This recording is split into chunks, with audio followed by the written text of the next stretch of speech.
20 months ago, we purchased our first home. This abandoned, derelict and unmortgageable Victorian terrace in Wales, UK.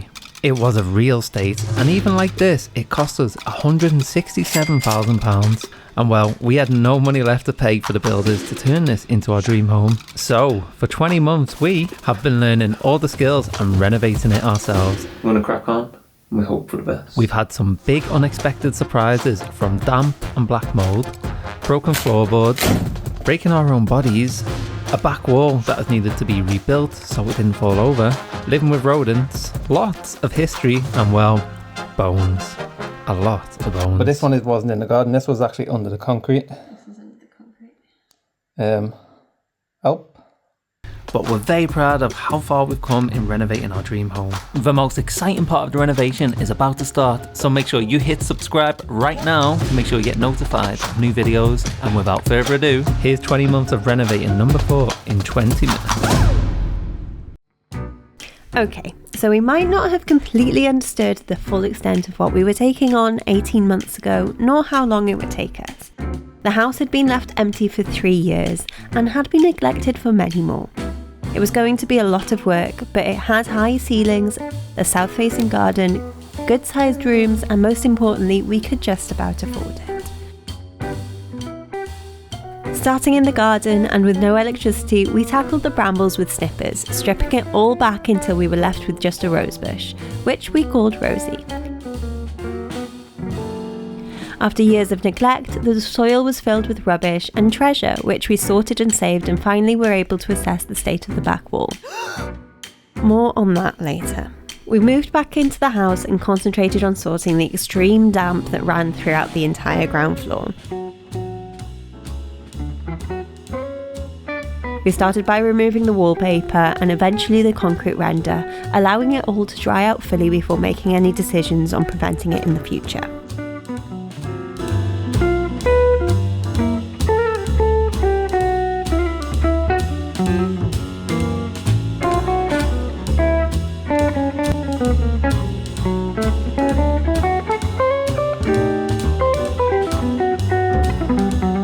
Once we had the go-ahead from building regs, we started to work on our kitchen extension foundations.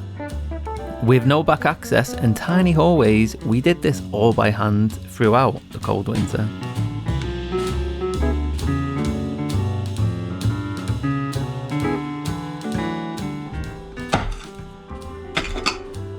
What a way to go!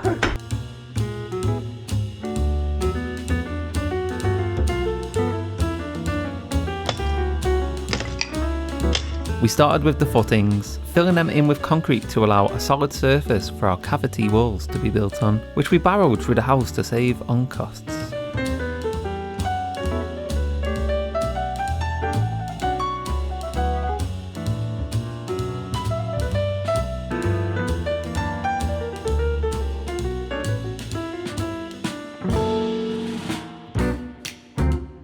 We moved on to the side extension, which we needed a party wall agreement for.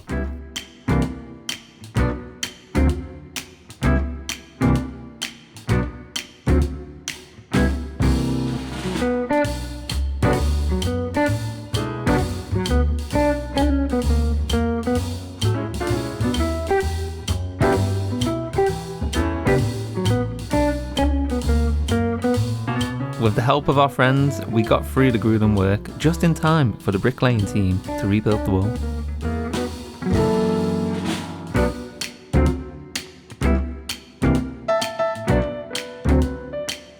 It was finally time for some demolition.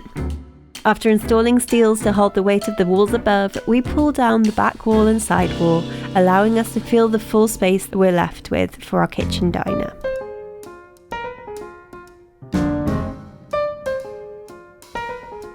We replaced the floor in the kitchen, digging as deep as we could so we could lay the bathroom soil pipe underneath and filling it with MOT Type 1 as a sub-base for a concrete slab.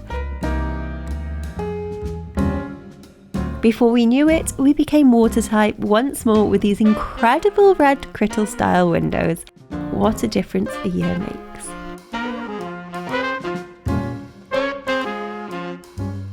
To allow us to move on site quickly, we set to work on making our bedroom livable.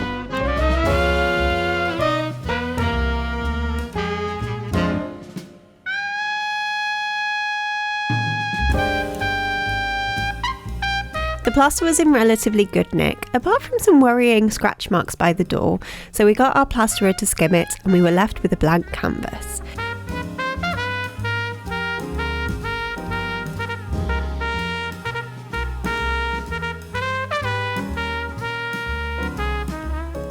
In the spirit of this being restoration, we wanted to salvage as many floorboards as possible, despite woodworm having taken over the majority of them. We pulled them up to assess the damage and replace the rotting joists underneath. We added wainscot panelling to the walls, the first bit of trim carpentry we had ever taken on. We used hemp wool insulation underneath the boards as an acoustic barrier.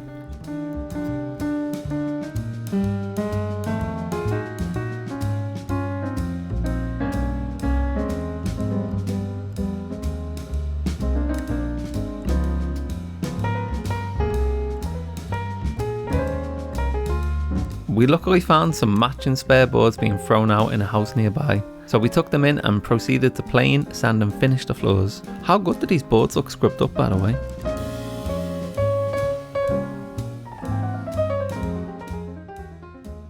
We added a second-hand fireplace where the original would have sat, and we finished our very first room and moved in. So it's been 12 months since we've been in this room. However, there are parts of the room that we haven't finished completely, like the headboard and the curtains. And I cannot tell you how many times I've nearly flashed our neighbours accidentally because we haven't had any curtains blocking view. It's time to change, and I've bought myself some material to make some curtains out of. So I signed up to today's sponsor, Skillshare, to help show me the ropes and have found a class on Sewing Machine 101. Skillshare is the largest online learning community for creatives, covering classes across the board. There's thousands of classes in countless categories to choose from, including furniture making, interior design, and even productivity classes. Now, I don't know about you, but I learn by doing stuff, and that's exactly what Skillshare's classes do. They take you through a project and you learn by doing it on the go.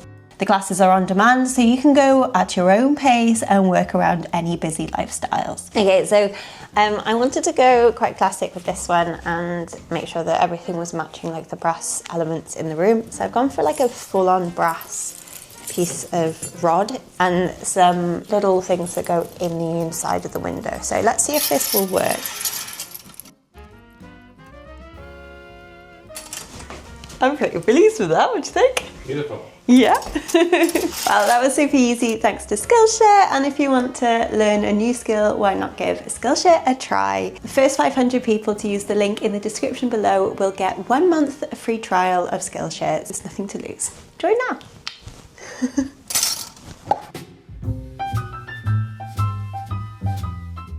Next, we had to do something about this back wall. Much to our dismay, the structural report came back with bad news. It really needed to go. After checking with our neighbours, we took the opportunity to remove the chimney so we could gain more space in the back bedroom and prevent further damp from entering the cracking bricks.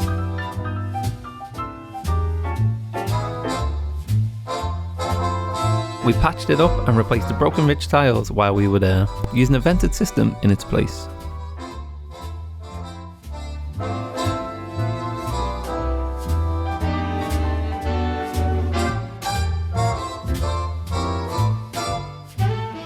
We then moved on to the scariest part of the entire build. We started pulling down the back wall, brick by brick, over 3 days.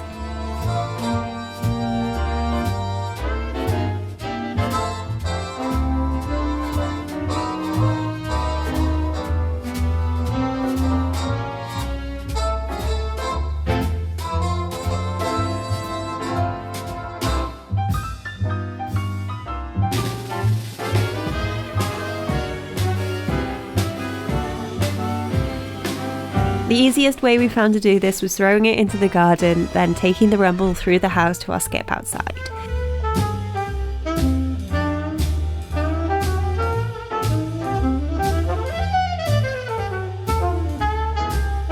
Once it had been fully taken down, the bricklayers returned and did their magic on the back.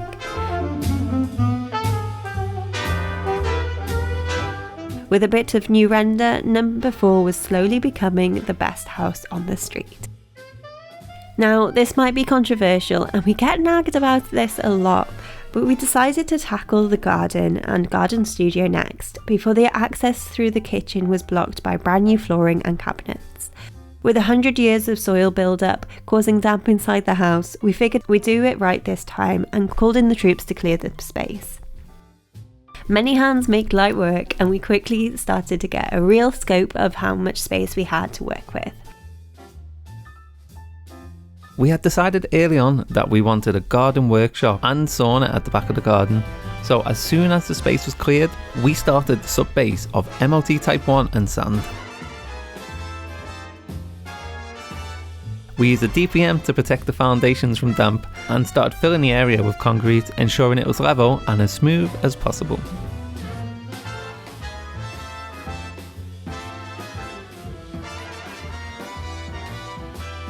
Once dry, we laid a course of bricks as our damp course and started building the walls of the garden room with timber.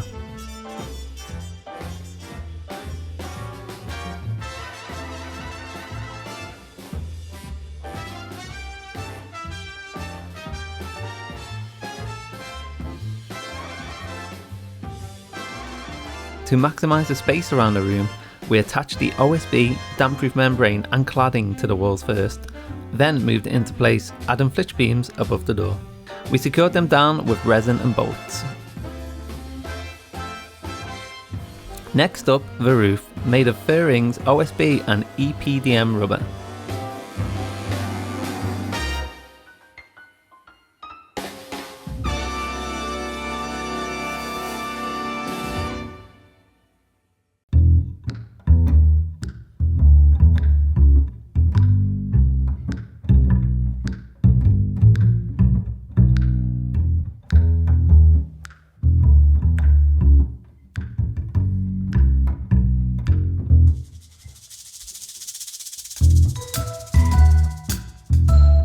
We clad the front side with Shadow Gap Western Cedar and installed our bifolding aluminium doors, which was such a nightmare to install we actually forgot to film.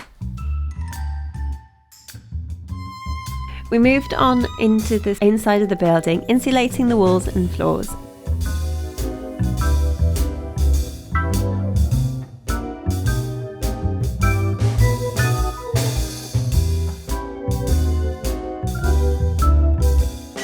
In the area that will be a sauna, we used rock wool to avoid any VOCs being released when heated and added a vapour barrier around the perimeter of the room.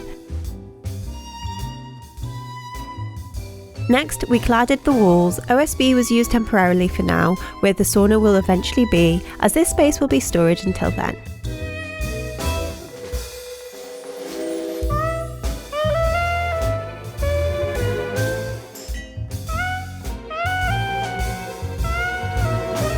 We used hardwood ply for the inside of the workshop.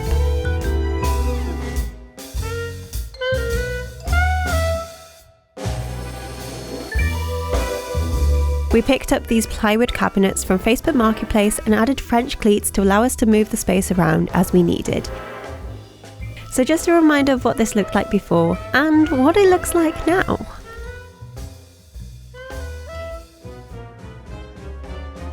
Next, the second bedroom beckoned us for some love. We decided to turn this into a creative office space as this was the lightest room in the house and we both work from home.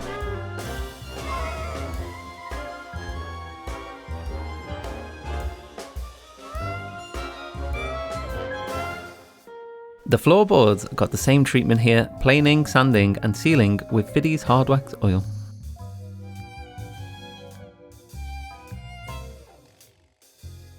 And we found this beautiful fireplace for £50 on Facebook Marketplace, which was perfect for the space.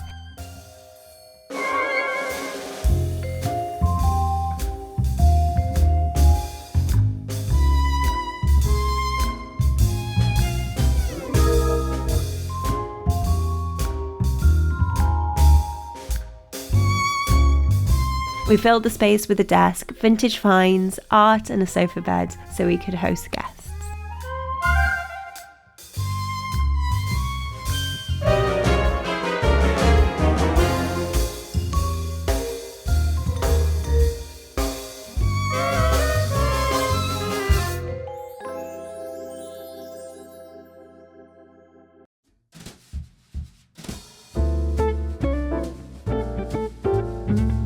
Now, remember, up until now, we've been living without a working shower and toilet this whole time. So when it came to pulling down the walls and rebuilding them for the bathroom, we both sighed with relief that the end was near.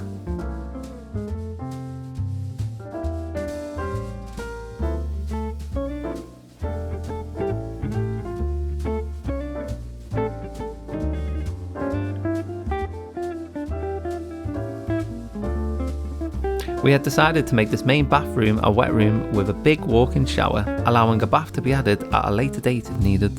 We added a big macro skylight and vaulted the ceilings to help with the illusion of making this small space feel grand.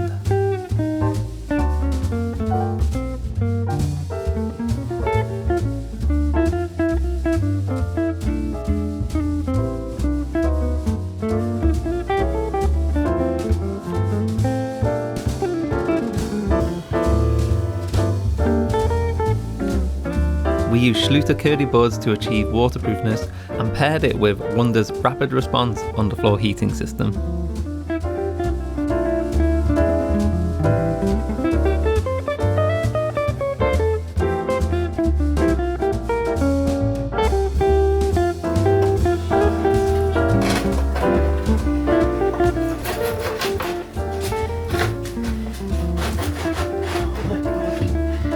Look at that! Wow. You like working with wood, don't you? I do.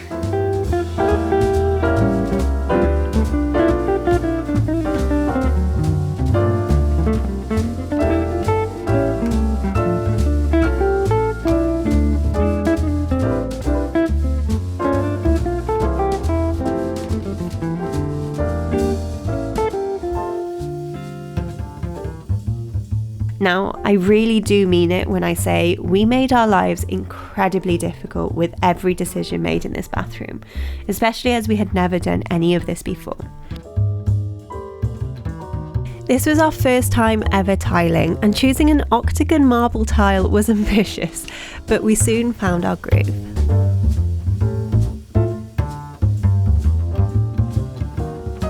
With hindsight, the round window, marble metro tiles, a trayless shower and hidden storage were all incredibly ambitious for two first-time DIYers to take on themselves. But I have to say, this is now my favourite part of the house, and every single detail of this room is perfect for us.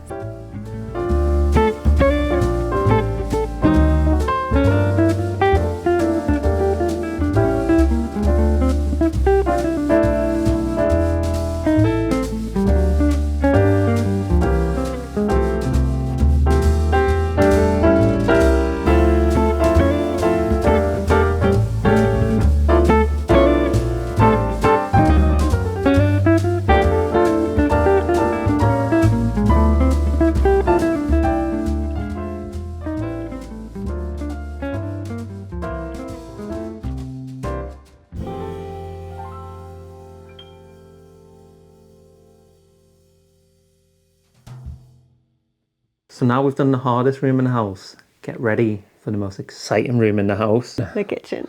So what have we got planned?